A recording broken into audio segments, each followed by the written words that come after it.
Palavra da Verdade, com Hernandes Dias Lopes. E a minha oração é que o melhor daquilo que vocês estão vivendo hoje sejam medidas mínimas do que Deus há de fazer em vocês, por vocês e através de vocês daqui para frente. Abra sua Bíblia comigo, por gentileza, no Evangelho de Cristo, conforme o registro de João, capítulo 21. Capítulo 21. E farei a leitura até o versículo 19. João 21, de 1 a 19.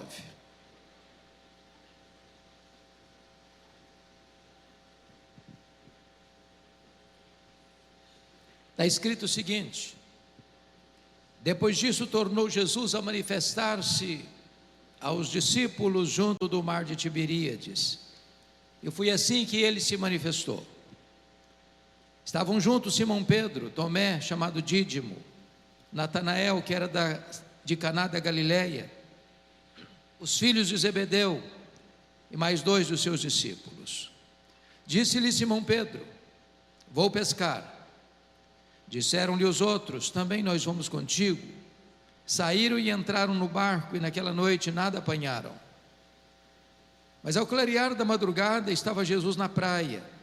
Todavia os discípulos não reconheceram que era ele. Perguntou-lhe Jesus: filhos, tendes aí alguma coisa de comer? Responderam-lhe: não. Então lhes disse: lançai a rede à direita do barco e achareis. Assim fizeram, já não podiam puxar a rede, tão grande era a quantidade de peixes. Aquele discípulo a quem Jesus amava disse a Pedro: é o Senhor. Simão Pedro, ouvindo que era o Senhor, cingiu-se com sua veste, porque se havia despido, e lançou-se ao mar. Mas os outros discípulos vieram no barquinho puxando a rede com os peixes, porque não estavam distantes da terra, senão quase 200 côvados, aproximadamente 100 metros. Ao saltarem em terra, viram ali umas brasas e em cima peixes, e havia também pão. Disse-lhes Jesus: trazei alguns dos peixes que acabastes de apanhar. Simão Pedro entrou no barco e arrastou a rede para a terra, cheia de 153 grandes peixes. E não obstante serem tantos, a rede não se rompeu. Disse-lhes Jesus: vinde, comei. Nenhum dos discípulos ousava perguntar-lhe: quem és tu? Porque sabiam que era o Senhor. Veio Jesus, tomou o pão e lhes deu, e de igual modo o peixe. E já era esta a terceira vez que Jesus manifestava-se aos discípulos, depois de ressuscitado dentre os mortos. Depois de terem comido, perguntou Jesus a Simão Pedro: Simão, filho de João, amas-me mais do que esses outros? Ele respondeu: sim, Senhor, tu sabes que te amo. Ele lhe disse: apacenta os meus cordeiros. Tornou a perguntar-lhe pela segunda vez: Simão, filho de João, tu me amas? Ele respondeu: sim, Senhor, tu sabes que te amo. Disse-lhe Jesus: pastorei as minhas ovelhas. Pela terceira vez Jesus lhe perguntou: Simão, filho de João, tu me amas? Pedro entristeceu-se por ele ter dito pela terceira vez: tu me amas? E respondeu-lhe: Senhor, tu sabes todas as coisas, tu sabes que eu te amo. Jesus lhe disse: apacenta as minhas ovelhas. Em verdade te digo que quando eras mais moço, tu te cingias a ti mesmo e andavas por onde querias. Quando porém fores velho, estenderás as mãos e outro te cingirá e te levará para onde não queres. Disse isto para significar com que gênero de morte Pedro havia de glorificar a Deus. Depois de assim falar, acrescentou-lhe: segue-me. Amém? Eu quero pedir permissão a vocês para só voltar nesta passagem já na conclusão da minha fala. O meu propósito nesta noite é apresentar a vocês o apóstolo Pedro. Quem foi este homem que orava pelos enfermos, eles eram curados? que pregava e os corações se derretiam. Quem é este homem que foi o grande líder dos apóstolos, que abriu o evangelho para judeus e gentios? Quem é este homem que, cheio do Espírito Santo, não temia prisões, nem açoites, nem mesmo martírio? Este homem é o símbolo de você e de mim, é o símbolo da humanidade. Este homem é o símbolo dos nossos avanços e recuos, das nossas escaladas e quedas, da nossa ousadia e da nossa covardia. Este é o homem que é capaz de fazer uma declaração absolutamente clara acerca de Cristo: tu és o Cristo, o Filho do Deus vivo, para em seguida reprovar Jesus, dizendo para ele que ele não podia seguir o projeto de Deus de ir para a cruz, e Jesus o repreende severamente. Este homem é aquele que é capaz de uma fé robusta: se és tu, Senhor, manda-me ir ter contigo por sobre as águas, para em seguida olhar para a fúria do vento e naufragar. Este é o homem que é capaz de fazer juros de fidelidade a Jesus, ainda que todos te abandonem, eu jamais, para em seguida negar Jesus covardemente 3 vezes. Quem é este homem? Este homem está aqui nesta noite, mas este homem não está apenas entre nós. Este homem mora debaixo da nossa pele. O sangue deste homem corre em nossas veias, o coração deste homem bate em nosso peito. Na verdade, nós somos Pedro, e o que Jesus fez na vida dele, Jesus pode fazer na sua vida, na minha vida, na nossa vida nesta noite. O Deus de Pedro é o Deus dos recomeços. O Deus de Pedro é o Deus da segunda oportunidade. O Deus de Pedro é o Deus que nos apanha caídos, prostrados, feridos pela vida, e nos restaura, e nos levanta, e nos usa para o louvor da sua glória. Então hoje eu quero lhes apresentar o apóstolo Pedro. O primeiro episódio que chama a nossa atenção ocorre lá em Lucas 5. Jesus ensinava a multidão à beira do mar da Galileia, e Pedro e os seus colegas de trabalho lavavam as redes depois de uma noite frustrada de um trabalho infrutífero. E diz a Bíblia que Jesus viu 2 barcos ancorados. Um era o barco do Pedro, e Jesus propositadamente entra no barco de Pedro e diz para ele: ô Pedro, afasta o barco. E Jesus transforma aquele barco num púlpito, a água no veículo da sua voz, e ensina dali a multidão. Depois Jesus diz para Pedro assim: ô Pedro, vá para o fundo e lance as redes para pescar. Pedro, que era um profissional, deve ter dito assim: Senhor, esse negócio aqui entendo eu, aqui eu sou o cara, eu sou profissional, e eu quero dizer para o senhor que é à noite que a gente pesca, e nós trabalhamos a noite inteira, não pegamos nada, o mar não está para peixe hoje. Mas de repente acende-lhe um lampejo de fé na alma, e ele diz: mas sob a tua palavra eu lançaria as redes. E quando ele lança as redes, um cardume começa a pular, as redes começam a se romper, aquele barco não consegue reter o produto da pesca milagrosa, o outro barco precisa vir. E quando Pedro percebe que não está apenas diante de uma noite, de um dia de sorte, de uma pescaria maravilhosa, mas de um milagre grandioso, ele larga para lá o barco, ele larga para lá as redes, ele larga para lá os peixes, ele vai ao encontro de Jesus, se prostra diante de Jesus e diz: Senhor, afasta-te de mim, vai embora de mim, eu sou um pecador. E Jesus olha para ele e diz: não temas, Pedro, porque a partir de hoje eu farei de ti um pescador de homens. Pedro começa a seguir a Jesus, torna-se discípulo de Jesus, mais tarde apóstolo de Jesus. Ele escuta os grandes ensinamentos de Jesus, ele vê os extraordinários milagres de Jesus, E diz a Bíblia, lá em Mateus 16, que agora Jesus está lá no extremo norte de Israel, lá nas fraldas do Monte Hermon, lá em Bânias, onde nasce o Jordão, lá em Cesareia de Filipe. E Jesus então faz uma enquete com os seus discípulos, perguntando: quem dizem os homens ser o Filho do Homem? Em outras palavras, o que o povo comenta a meu respeito? E os discípulos responderam: mestre, o povo não sabe nada a teu respeito. Uns dizem que tu és João Batista, outros dizem que tu és Elias, outros dizem que tu és Jeremias, outros dizem que tu és alguns dos profetas. O povo não sabe nada. Então Jesus pergunta: e vós, quem dizeis que eu sou? E Pedro, que era um líder, Pedro, que não suportava que ninguém falasse na frente dele, se levanta para falar em nome do grupo e diz: tu és o Cristo, o Filho do Deus vivo. Talvez até aguardando algum elogio de Jesus. Parabéns, Pedro, você é batuta, você tem discernimento, você é um cara antenado. Mas não foi o que Jesus disse, não. Jesus disse assim: bem-aventurado és, Pedro, porque não foi carne e sangue quem te revelaram, mas o meu Pai que está nos céus. Em outras palavras, Jesus está dizendo o seguinte: ô Pedro, você só sabe quem eu sou porque o Pai me revelou para você.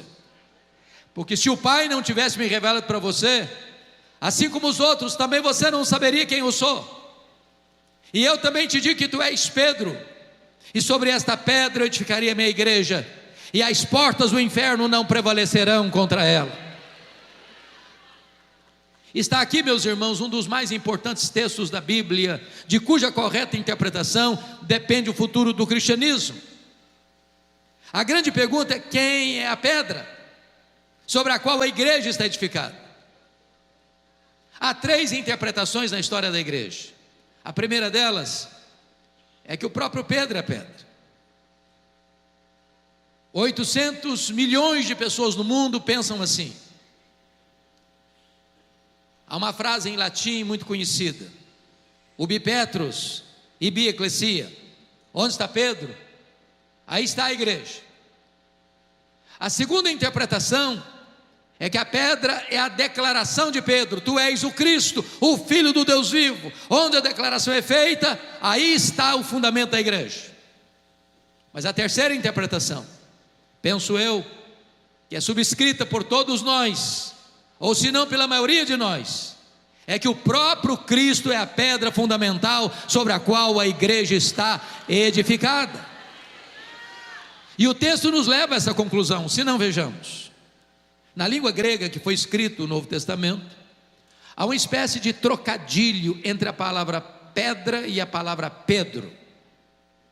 A palavra pedra é Petra, é rocha inabalável.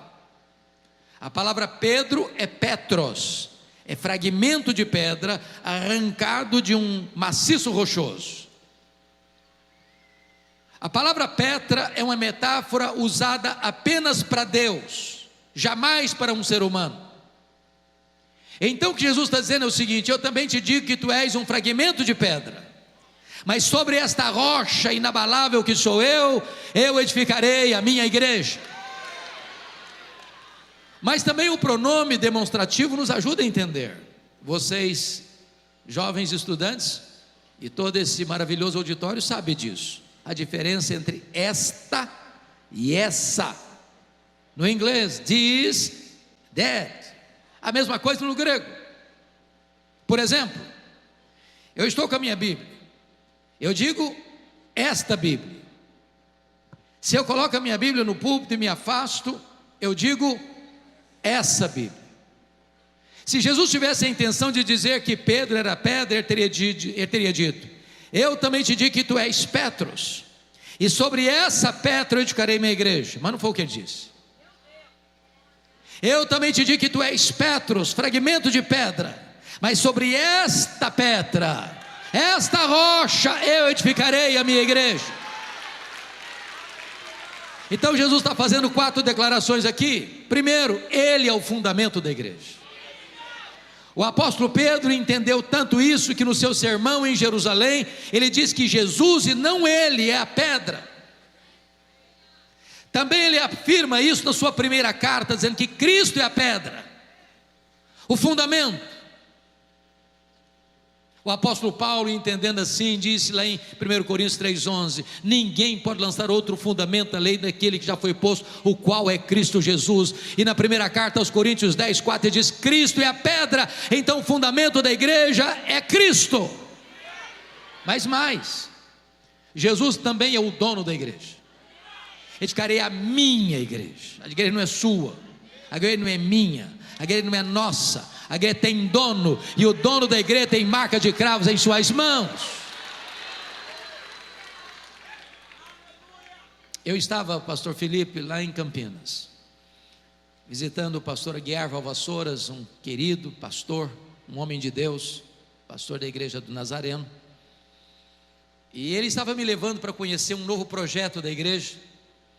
E tinha um colega, pastor nazareno, muito jovem, começando o ministério, sentado no banco de trás. E na medida que caminhávamos, ele dirigindo o carro e eu do lado dele, o pastor jovem falando muito, mas várias vezes, dezenas de vezes: minha igreja, minha igreja, minha igreja, minha igreja, minha igreja, minha igreja. E lá pelas tantas, o pastor Aguiar Valvassouras fez esse gesto, botou a mão para trás, com a outra mão no volante, e disse: filho, bota a mão aqui. E eu pensei: vem coisa aí. Quando o pastor botou a mão, ele passou a mão assim na palma da mão do pastor e disse: meu filho, eu não estou vendo marca de cravos aqui. Não você falar mais nada. O dono da igreja tem marca de cravos em suas mãos. Terceiro, Jesus não apenas é o fundamento da igreja, o dono da igreja, Ele é o edificador da igreja. Eu edificarei a minha igreja. Quem edifica a igreja não é você, não sou eu, não somos nós. Quem edifica a igreja é o próprio Senhor Jesus. A salvação é obra dEle. É Ele quem dá o arrependimento para a vida, Ele quem dá a fé salvadora, é Ele quem regenera, é Ele quem justifica, é Ele quem santifica, é Ele quem glorifica. A salvação é obra dEle de ponta a ponta, para que a glória seja toda dEle. Mas em quarto lugar, Jesus é também o protetor da igreja. Ele diz: as portas do inferno não prevalecerão contra ela. Meus irmãos, o mundo persegue a igreja, o mundo odeia a igreja, o diabo cria situações para embaraçar a igreja, mas ninguém pode deter os passos da igreja do Deus vivo, porque aquele que a salvou é aquele que a protege. A igreja de Jesus é indestrutível. Louvado seja o Senhor. Diz a Bíblia que agora que Jesus esclarece para os discípulos que ele passa por uma nova fase do seu ensino, que ele nunca tinha falado até então. Agora ele mostra para os discípulos que era necessário que ele subisse para Jerusalém, fosse entregue nas mãos dos principais sacerdotes, para ser crucificado. E quando Pedro escuta isso, diz o texto, que ele chama Jesus à parte e diz: Jesus, vem cá um pouquinho, vem cá um pouquinho. E passa a reprovar a Jesus. Diz: tem piedade de ti mesmo, larga a mão desses pensamentos de morte, pense diferente, larga a mão desse pensamento doentio. E diz a Bíblia que Jesus olha para ele e diz: arreda, Satanás, és para mim causa de tropeço, não cogita das coisas de Deus, apenas das coisas dos homens. Preste atenção nisso. Se Pedro fosse o fundamento da igreja, a igreja estaria edificada sobre areia movediça. Bendito seja Deus, porque a igreja está edificada sobre uma rocha que não se abala. Mas o que é que Jesus não quis dizer? Vamos entender isso. Primeiro, Jesus não está chamando Pedro de Satanás. Segundo, Jesus não está dizendo que Pedro está endemoniado. Terceiro, Jesus não está mandando Pedro arredar, Jesus está mandando Satanás arredar. Porque se nós não entendermos isso, a gente vai dizer assim: arreda, Pedro, aí o Satanás fica. Não, quem tem que arredar é o Satanás, o Pedro fica. O Pedro é discípulo. Em Pedro Jesus vai continuar investindo. Em Pedro Jesus vai continuar trabalhando. Tanto é verdade que uma semana depois, Jesus sobe um alto monte para orar. A tradição diz que é o Monte Tabor, outros dizem que é o Monte Hermon. Para nós não importa, porque crente não faz peregrinação sagrada. Para crente todo lugar é sagrado. Mas diz a Bíblia que Jesus sobe o monte para orar, e lá ele se transfigura, e aparecem conversando com ele em glória Moisés e Elias, representantes da lei e dos profetas. E diz a Bíblia que Pedro está vendo milagres. Aliás, são 4 milagres que acontecem ali. Primeiro milagre, Jesus se transfigura. Segundo milagre, Moisés e Elias aparecem em glória, conversando com Jesus sobre a sua partida. Preste atenção nisso, a pauta da reunião, a partida para Jerusalém. A palavra partida lá no grego é êxodos, de onde vem a nossa palavra portuguesa êxodo, mostrando que a cruz seria o êxodo. Ali na cruz aconteceu a nossa libertação.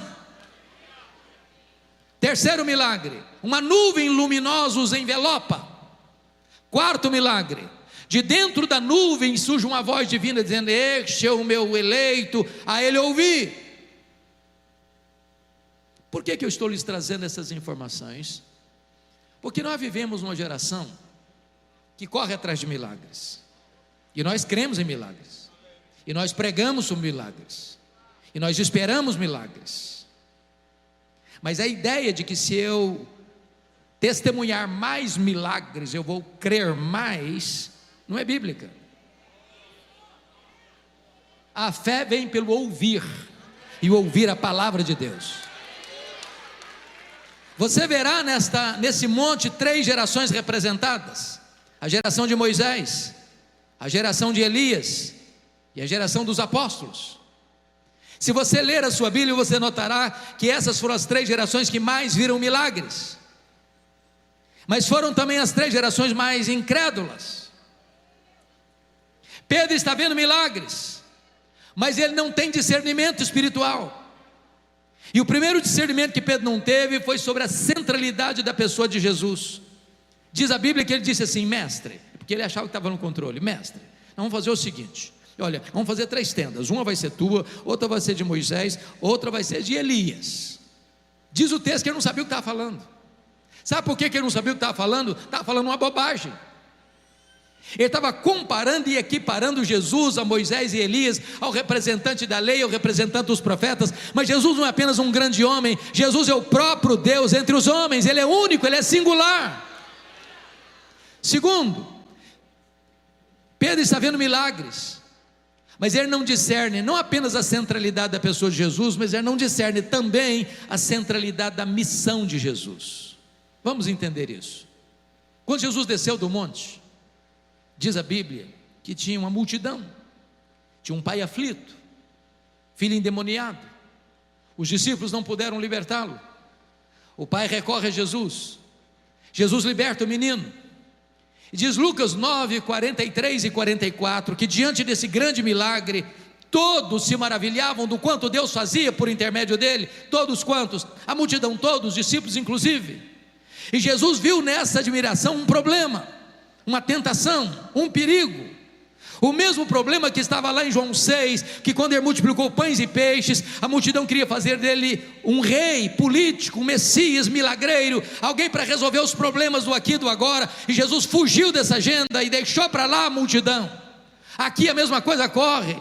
E quando os discípulos estão mais uma vez embarcando nesse pensamento de que Jesus era um Messias político para resolver os seus problemas do aqui e do agora, para curas, para milagres, para multiplicação de pães e peixes, Jesus diz para os seus discípulos assim em Lucas 9,44: fixai nos vossos ouvidos as seguintes palavras: o Filho do Homem vai ser entregue nas mãos dos homens.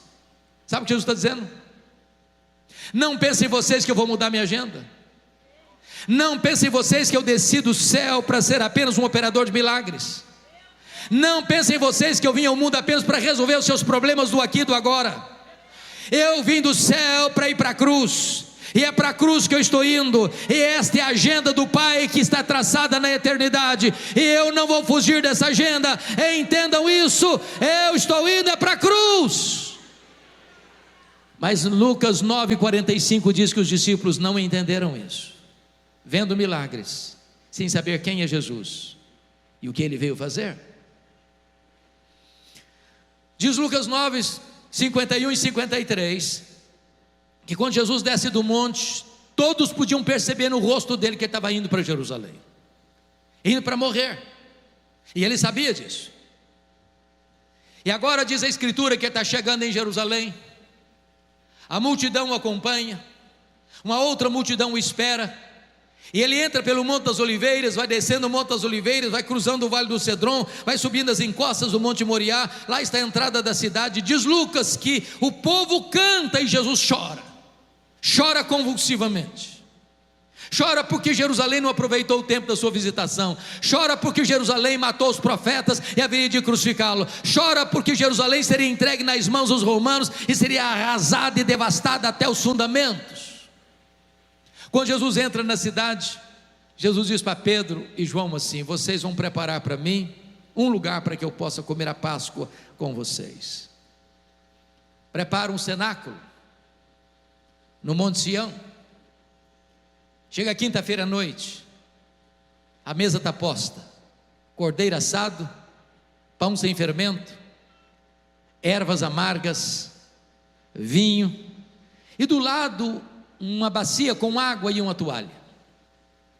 Isso porque não se sentava à mesa sem lavar os pés, porque as mesas eram baixas, não dá para esconder os pés como as nossas mesas de hoje. Sapatos eram alpargatas de couro cru, abertas, e Jerusalém fica num deserto. A pessoa sentava e botava o pé bem próximo do rosto daquele que está do seu lado. Mas lavar os pés era um trabalho de escravo, e os discípulos eram muito orgulhosos para lavar os pés uns dos outros, ou até mesmo os seus próprios. Então diz a Bíblia que eles se assentam à mesa sem lavar os pés. E apesar de Jesus estar mergulhado na sombra da cruz, eles estão atravessando a passarela da feira das vaidades, e eles se assentam à mesa perguntando: quem de nós é o mais importante? Quem de nós vai ter mais projeção no reino? Quem de nós vai ter destaque maior no reino? E quando Jesus percebe que eles estão antenados no outro canal, Jesus se levanta da mesa, pega a bacia, cinge com a toalha e começa a lavar os pés dos discípulos. Ou constrangimento, ou tapa de luva. Imagine Jesus lavando os pés de Mateus, de Tomé, de Judas Iscariotes. Aí Jesus chega na frente do Pedrão, ele arregala os olhos com certeza, e pergunta: tu me lavarás os pés a mim? E Jesus responde: o que eu faço agora tu não entendes, entendê-lo-ás depois. Ele era 880 e disse: Senhor, ó, devo dizer uma coisa, os meus pés tu não vais lavar, eu não vou permitir que tu te humilhes esse ponto. Não, os meus pés não, os meus não, o Senhor não vai lavar meus pés. Pronto, está decidido. E Jesus disse para ele: se eu não te lavar os pés, tu não tens parte comigo. Aí ele diz: ah, Senhor, então faz o seguinte, o Senhor lava os pés, o Senhor lava as mãos, o Senhor lava a cabeça, o Senhor me dá um banho completo então. Aí Jesus: não, Pedro, agora é você que não está entendendo. Todos vocês já estão limpos, exceto um. Jesus está se referindo a Judas Iscariotes. O que Jesus está dizendo é o seguinte: todos vocês já passaram pelo lavar regenerador do Espírito Santo. Isso acontece uma única vez na vida e nunca mais precisa se repetir. Mas aqueles que são regenerados precisam constantemente serem purificados pelo processo contínuo da santificação. Naquela noite Jesus faz uma grande transição do judaísmo para o cristianismo, porque foi a última Páscoa. Nunca mais precisou matar um cordeiro. Jesus naquela noite pega o pão, o parte e diz: este pão é o meu corpo que é dado por vós. Pega o cálice de vinho e diz: este vinho, este cálice é a nova aliança em meu sangue. E ali Jesus se apresenta como o Cordeiro de Deus que tira o pecado do mundo, o sacerdote e o sacrifício, o ofertante e a oferta. E a partir de agora, todos nós temos Jesus como nosso Cordeiro Pascal. Diz a Bíblia que, tendo ele cantado um hino, porque na mesa, Jesus vai fazer uma afirmação absolutamente alarmante. Jesus diz assim: um de vós há de me trair. E os discípulos entraram em pânico e perguntaram um por um: porventura sou eu, Senhor? Porventura sou eu, Senhor? Porventura sou eu, Senhor? Porventura sou eu, Senhor? E até o Judas Iscariotes hipocritamente pergunta: porventura sou eu, Senhor? E Jesus responde: tu o dizes. Aliás, aquele que mete a mão comigo no prato me trairá. E diz a Bíblia que nesse momento Satanás entrou em Judas, e ele saiu daquela reunião e mergulhou nas sombras daquela noite espessa para buscar um momento oportuno para liderar a turba armada para prender Jesus no Getsemane. Quando Jesus está saindo, Jesus diz assim para os discípulos: nesta noite todos vós vos escandalizareis comigo, como está escrito: ferirei o pastor e as ovelhas ficaram dispersas. Aí Jesus encostou bem em Pedro: ô Pedro, Satanás vos requereu para peneirardes como trigo, mas eu roguei por ti, para que a tua fé não desfaleça. Quando te voltares para mim, fortalece os teus irmãos. Eu acho que Pedro deu uma raspada na garganta e disse: Senhor, eu estou entendendo o que está acontecendo. Eu sei que o clima está pesado. Eu sei que nos bastidores se trama a tua prisão e a tua morte. Eu acho até, Jesus, que os meus colegas aqui não vão aguentar.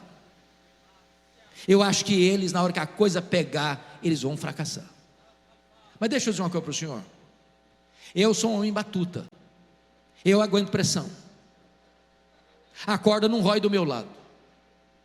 Deixa eu dizer uma coisa para o senhor: ainda que todos te abandonem, eu aqui, jamais por ti darei minha vida. Estou pronto a ir contigo para a prisão e para a morte.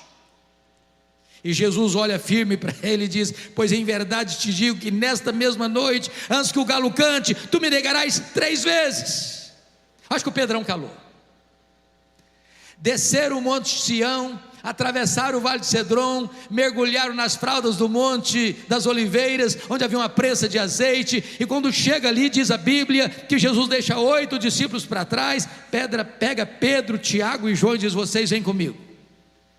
E aí Jesus abre o coração para eles e diz assim: a minha alma está profundamente triste até a morte, ficai comigo, vigiai comigo. E diz a Bíblia que Jesus entra sozinho para o interior do jardim, prostra-se com o rosto no chão, o Criador do universo, o Rei da glória. E diz Hebreus 5,7 que ele oferece forte clamor e lágrimas àquele que poderia libertá-lo da morte. E ele ora e ele chora, e ele ora e ele chora, e ele ora e ele chora, e diz: Pai, se possível, passe de mim este cálice, sem que eu beba, senão seja feita a tua vontade. Quando ele se levanta desse período de oração e volta para os discípulos, eles estão dormindo. Jesus não acorda todos eles, não. Jesus só acorda Pedro e diz: Pedro, nenhuma hora pudeste vigiar comigo? Vigiai e orai para que não entreis em tentação. O espírito está pronto, mas a carne é fraca. Jesus volta para o segundo round de oração, e ele ora e chora, e ele ora e chora, e ele ora e chora, e ele faz a mesma oração. Diz a Bíblia que vem um anjo do céu e o consola. Ele volta para os discípulos, eles estão dormindo de novo. Aí Jesus volta para o terceiro período de oração. Agora a luta é maior. Agora ele não molha o chão apenas com as suas lágrimas, mas também com o seu sangue. E a pergunta, meus amados, nesta noite é: que cálice é esse que está fazendo Jesus angustiar-se até a morte? Será que era certeza que os seus discípulos o abandonariam? Será que era certeza que ele seria preso naquela noite de maneira tão aviltante? Será que era certeza que ele seria cuspido e esbordoado no sinédrio judaico? Será que era certeza que ele seria condenado no pretório romano, apesar do juiz que o julga estar consciente da sua inocência?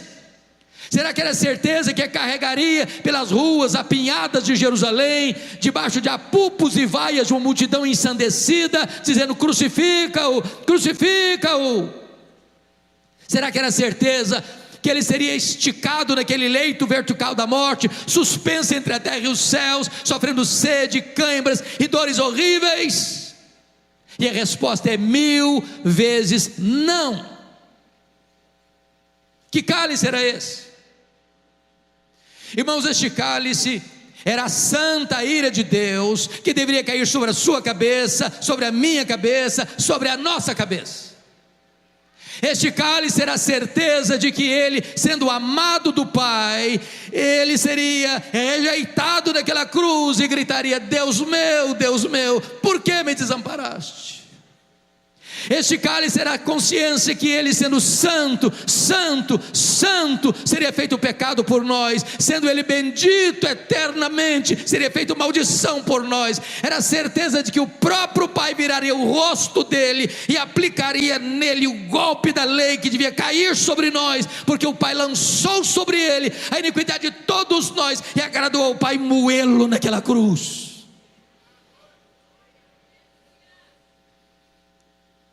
Destaco para os irmãos algo sublime.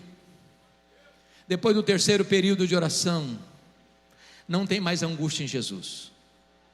A batalha foi travada no Getsemane. Não tem mais angústia.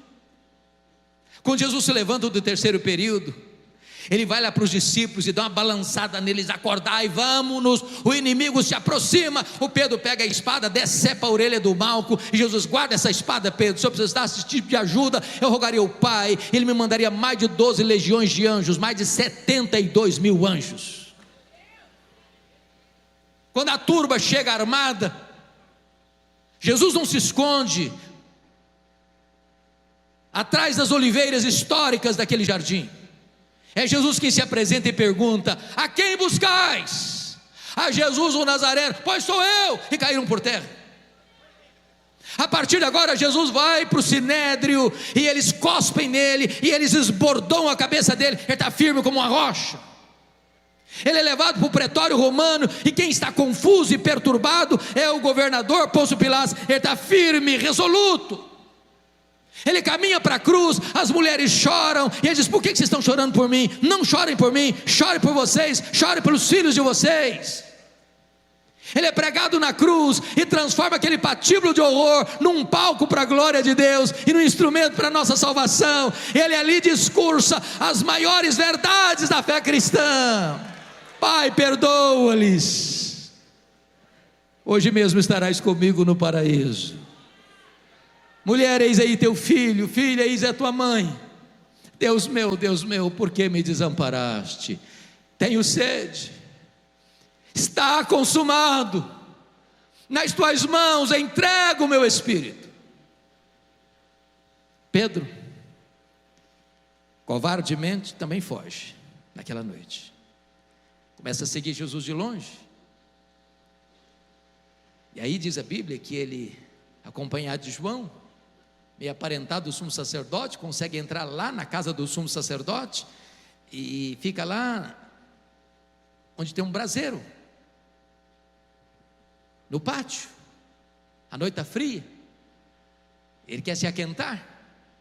Quando passa uma criada, olha bem para ele, o reconhece e diz: tu também estavas com ele, o Jesus, o Nazareno.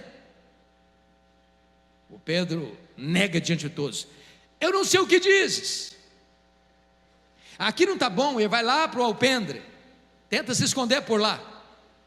Passa uma outra criada, olha, o reconhece e diz para os colegas assim: aquele ali é também discípulo dele. O Pedro escuta e diz: eu não conheço esse homem, eu juro que eu não conheço esse homem. Daqui a pouquinho chegam alguns homens, talvez aqueles que prenderam Jesus, entre eles, olha bem para o Pedro e diz: esse sotaque nortista seu, esse sotaque de Galileu seu é indisfarçável, você é discípulo dele mesmo. E diz a Bíblia que Pedro agora nega, que Pedro jura, que Pedro pragueja, que Pedro fala palavrão, que Pedro fala coisas horríveis. Ele diz: eu não conheço este homem. Nesse momento o galo cantou, Jesus cravou nele o olhar, e Pedro caiu em si, desatou a chorar, e saiu dali chorando amargamente, chutando as pedras no meio daqueles olivais. Naquela noite Jesus foi esbordoado e cuspido no sinédrio, e Pedro não estava lá. Na sexta de manhã Jesus é levado ao pretório romano, acusado, e Pedro não estava lá. Jesus foi sentenciado à pena de morte, foi preciso de um outro Simão ajudar Jesus a levar a cruz, porque Pedro não estava lá. Sexta-feira, 9 horas da manhã, Jesus é crucificado, Pedro não estava lá. Sexta-feira, 3 horas da tarde, Jesus morre, Pedro não estava lá para dar pelo menos um sepultamento digno a Jesus. Jesus é sepultado, Pedro não está no sepultamento de Jesus. Sábado, silêncio da morte, Pedro está escondido com medo dos judeus. Domingo de manhã, não é Pedro, são as mulheres da Galileia que vão ao túmulo.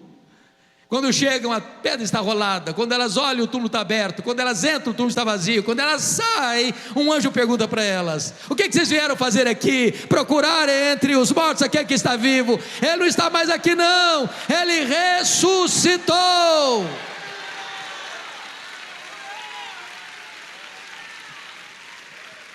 E o anjo disse para as mulheres assim: tem um recado aqui dele: ide dizei aos seus discípulos e a Pedro que ele irá adiante de vós para Galileia, lá o vereis como ele vos disse.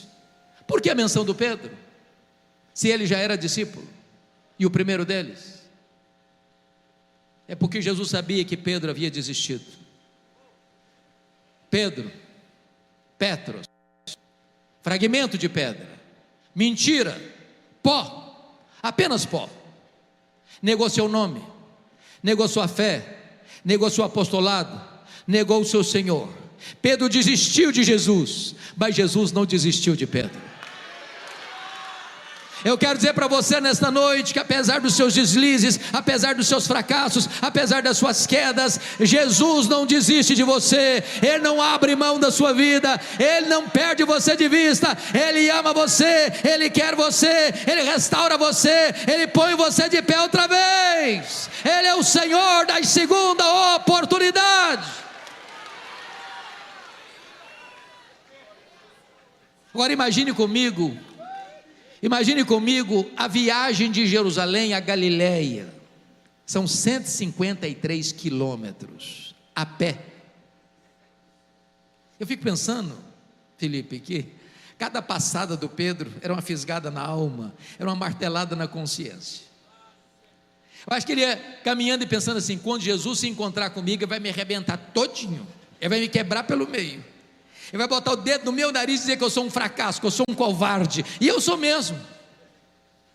Quando ele chega na Galileia, Jesus não está lá. Jesus não está lá. E ele, que era um líder, disse assim: eu vou pescar. Preste atenção nisso. Você precisa orar mais pelos líderes, sabe por quê?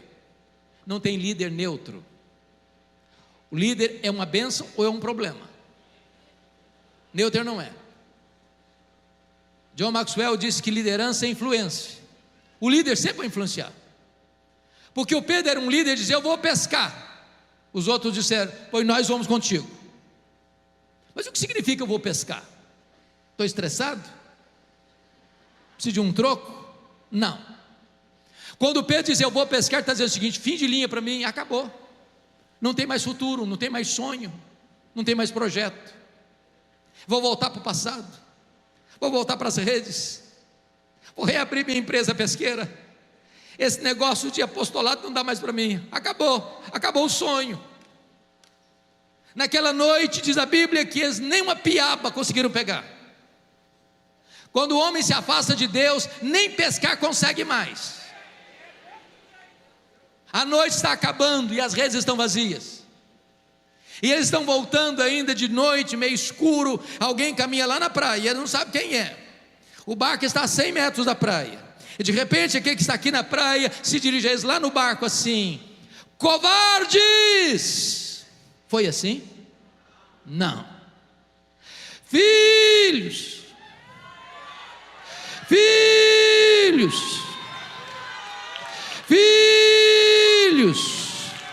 para um bando de covardes, para um bando de desertores. É assim que Ele trata você, é assim que Ele trata a mim. Apesar dos nossos deslizes, apesar dos nossos fracassos, Ele nos chama de filhos.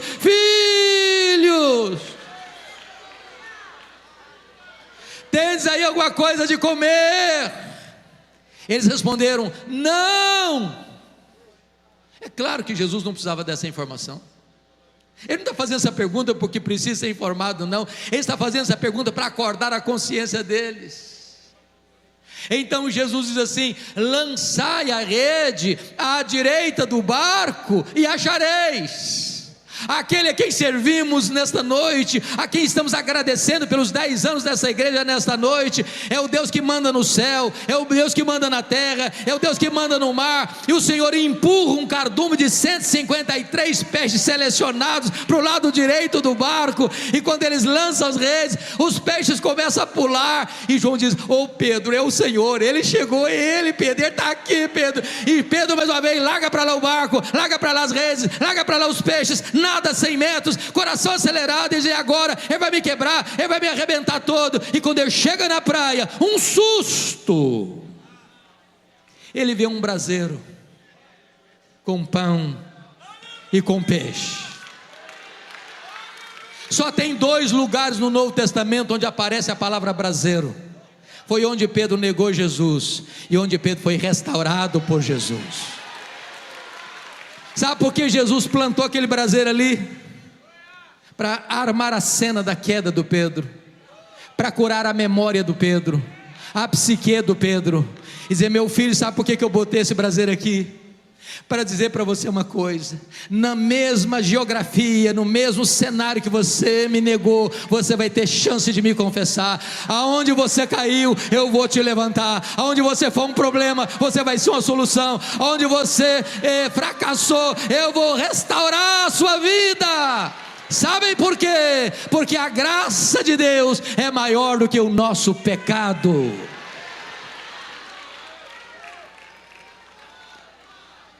Depois que Jesus o alimentou, diz a Escritura, que Jesus chama Pedro para uma conversa e diz: Simão, filho de João, tu me amas mais do que estes outros? Uai, Jesus, eu não estou te entendendo. Por que deveria eu amar-te mais do que os outros? Não basta amar-te igual aos outros? Por que Jesus fez essa pergunta? Porque lá atrás o Pedro havia dito assim: ainda que todos te abandonem, eu jamais. Sabe o que o Pedro havia dito lá atrás? Eu sou mais crente que os outros, eu sou mais leal do que os outros, eu te amo mais do que os outros. O que Jesus está perguntando para Pedro é o seguinte: ô Pedro, você ainda pensa a mesma coisa a seu respeito? Você ainda acha mesmo que você é melhor que os outros? Você ainda acha mesmo que você é mais leal do que os outros? Você ainda sustenta a opinião que você tem sobre você? Pedro respondeu: sim, Senhor, tu sabes que eu te amo, então apacenta os meus cordeiros. Aí Jesus pergunta a segunda vez assim: Simão, filho de João, tu me amas? Ele não pergunta se ama mais, não, só pergunta se ama. Pedro respondeu: sim, Senhor, tu sabes que eu te amo, então pastorei as minhas ovelhas. Aí Jesus perguntou a terceira vez: Simão, filho de João, tu me amas? Ele ficou triste, terceira vez: sim, Senhor, tu sabes todas as coisas, tu sabes que eu te amo, então apacenta as minhas ovelhas. Pergunta: por que Jesus perguntou para Pedro 3 vezes? Tu me amas? Porque 3 vezes o Pedro havia negado a Jesus. Mas o que significa isso? Jesus perguntou 3 vezes para dizer o seguinte: ô Pedro, você me negou a primeira vez? A minha graça é suficiente para levantar você. Você fracassou a segunda vez? A minha graça é suficiente para levantar você. Você me negou a terceira vez? Pois a minha graça é suficiente para restaurar você. Ô Pedro, a minha graça é maior do que o seu pecado. Mas, meus irmãos, há uma riqueza nesse texto na língua original, na língua grega, que não dá para verter para a língua portuguesa. Vejamos, há dois verbos na língua grega aqui nesse texto: o verbo filéu, verbo da palavra filia no grego, de onde vem, por exemplo, amor, filosofia, amor à sabedoria, é um amor de gostar, eu gosto. E o verbo agapau, a palavra ágape, que é um amor sacrificial, que dá a vida pelo outro, que morre pelo outro. Quando Jesus perguntou para Pedro a primeira vez: Simão, filho de João, tu me amas mais do que esses outros? Jesus usou o verbo agapau, a palavra agape. Perguntou assim: Petros, agapas-me? Tu me amas com amor ágape? Tu me amas a ponto de morreres por mim, de dares tua vida por mim? Pedro não respondeu essa pergunta. O que Pedro respondeu foi mais ou menos assim: olha, Senhor, amor ágape eu não tenho. Eu não tenho coragem de morrer por ti, eu não tenho coragem de dar minha vida por ti, eu só gosto de ti. E respondeu com o verbo filéu, filose.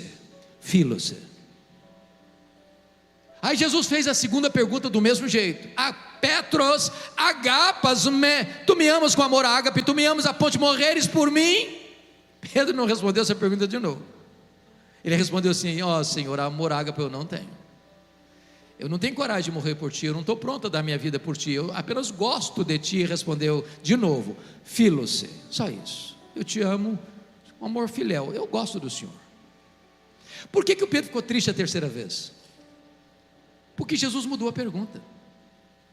Jesus usou na terceira pergunta o mesmo verbo que Pedro estava usando nas duas respostas anteriores. Então Jesus perguntou para ele a terceira vez assim: Petros, fileis-me? Pelo menos tu gostas de mim? O Pedro, triste, disse: é só isso mesmo, Jesus. Do mesmo jeito respondeu: filose, eu só gosto do Senhor. O que nós aprendemos aqui? Quando Pedro, confiando em si mesmo, disse para Jesus: eu darei minha vida por ti, ele negou Jesus. Mas quando Pedro reconheceu que ele não tinha forças nele mesmo para morrer por Jesus, aí Jesus o capacitou a dar sua vida por ele.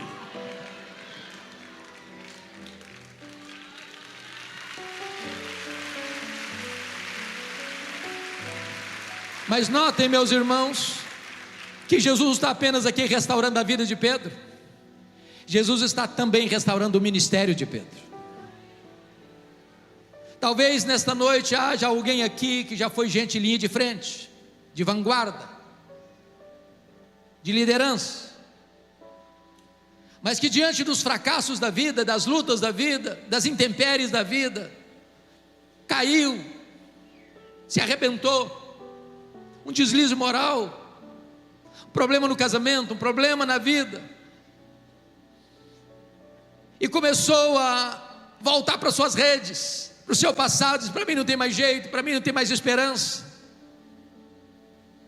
E eu quero dizer para você nesta noite que Jesus está aqui hoje para colocar de volta o cajado de pastor na sua mão, para restaurar seu ministério, para restaurar seus sonhos, para restaurar a sua vida, para colocar você de pé, para você ser uma bênção.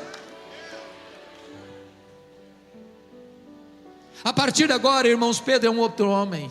A partir de agora, Pedro é um homem cheio do Espírito Santo. A partir de agora, Pedro é um homem de oração. A partir de agora, Pedro prega, os corações se derretem. A partir de agora, Pedro ora e os enfermos são curados. A partir de agora, Pedro lidera a obra da evangelização. A partir de agora, Pedro é um gigante de Deus. E é depois que Pedro escuta isso de Jesus, que Jesus leva Pedro para o versículo 18. Olha comigo o versículo 18. Está escrito o seguinte: em verdade te digo, que quando eras mais moço, tu te cingias a ti mesmo, e andavas por onde querias. Quando porém fores velho, estenderás as mãos, e outro te cingirá, te pregará, te crucificará, te levará para onde não queres. Disse isto, verso 19, para significar com que gênero de morte Pedro havia de glorificar a Deus. Depois de assim falar, acrescentou-lhe: segue-me. Sabe o que Jesus está dizendo para Pedro? Ô Pedro, você se lembra naquele dia que você falou que estava pronto a morrer por mim? Daria sua vida por mim? Pois é, Pedro, esse dia vai chegar. Não é agora não, é quando você ficar velho. E eu fico imaginando que Pedro, sem a graça de Deus, talvez sairia dessa conversa para uma clínica psiquiátrica, para um divã. Você já pensou nisso? Pedro chegava em casa, ele era casado, dava um abraço na esposa, passava aquele filme na cabeça dele: quando você ficar velho, você vai morrer crucificado. Terminava de pregar um sermão abençoado, passava na cabeça dele assim: quando você ficar velho, você vai morrer crucificado. Nas férias, não tinha férias na época, viu? Aquela casa de montanha, ou naquela casebre da beira da praia, passava um filme: quando você ficar velho, você vai morrer crucificado. Não, ele nunca teve esse drama. Aliás, ele conta para nós o que aconteceu no final. Você quer saber como é que ele encarou isso? E eu termino aqui. Abra sua Bíblia aí em 2 de Pedro, capítulo 1, versos 14 e 15. Ele conta para nós como é que aconteceu isso, como é que ele encarou isso, a hora da morte. Veja lá comigo, 2ª carta de Pedro, capítulo 1, 14. Ele diz assim: certo de que estou prestes a deixar o meu tabernáculo. Essa é a mesma expressão de Paulo: estou já sendo oferecido por libação. Certo de que estou prestes a deixar o meu corpo, ou seja, estou prestes a morrer, como efetivamente nosso Senhor Jesus Cristo me revelou. Jesus revelou quando ele ia morrer, na velhice. Jesus revelou a forma que ele ia morrer, crucificado. E Jesus revelou o propósito dele morrer crucificado: glorificar a Deus com a sua morte.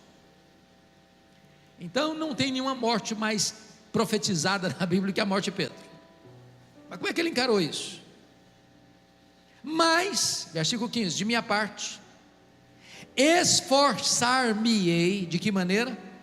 Diligentemente, por fazer que a todo tempo, mesmo depois da minha morte, mesmo depois da minha partida, conserveis lembrança de tudo. Sabe o que ele está dizendo?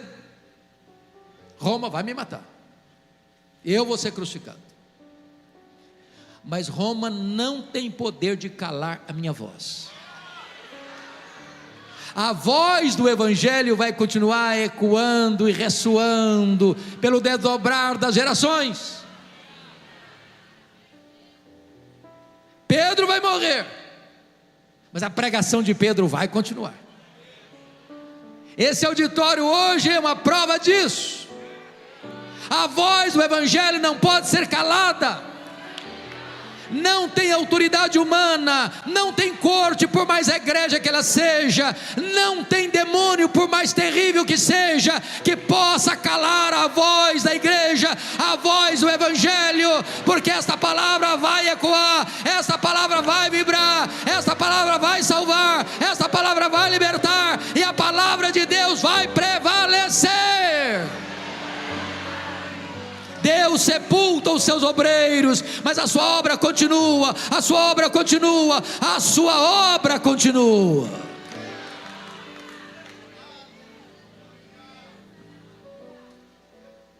Diz os historiadores que quando chegou o dia da execução de Pedro, ele disse para os seus carrascos: crucifiquem-me, crucifiquem-me, mas eu não sou digno de morrer como o meu Senhor. Crucifiquem-me de cabeça para baixo. E com esse gênero de morte, ele glorificou a Deus. Meus irmãos, nós estamos vivendo dias complexos. Posso talvez não fazer uma leitura tão nítida, mas eu creio que o cerco está fechando. Não tem espaço mais para crentes covardes.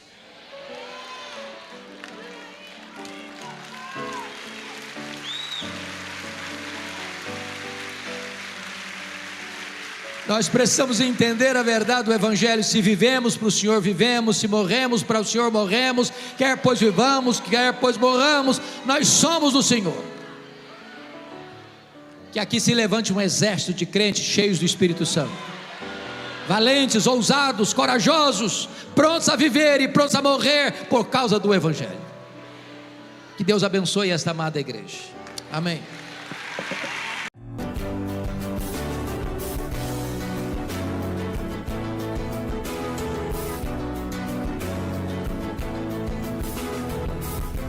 Palavra da Verdade, com Hernandes Dias Lopes.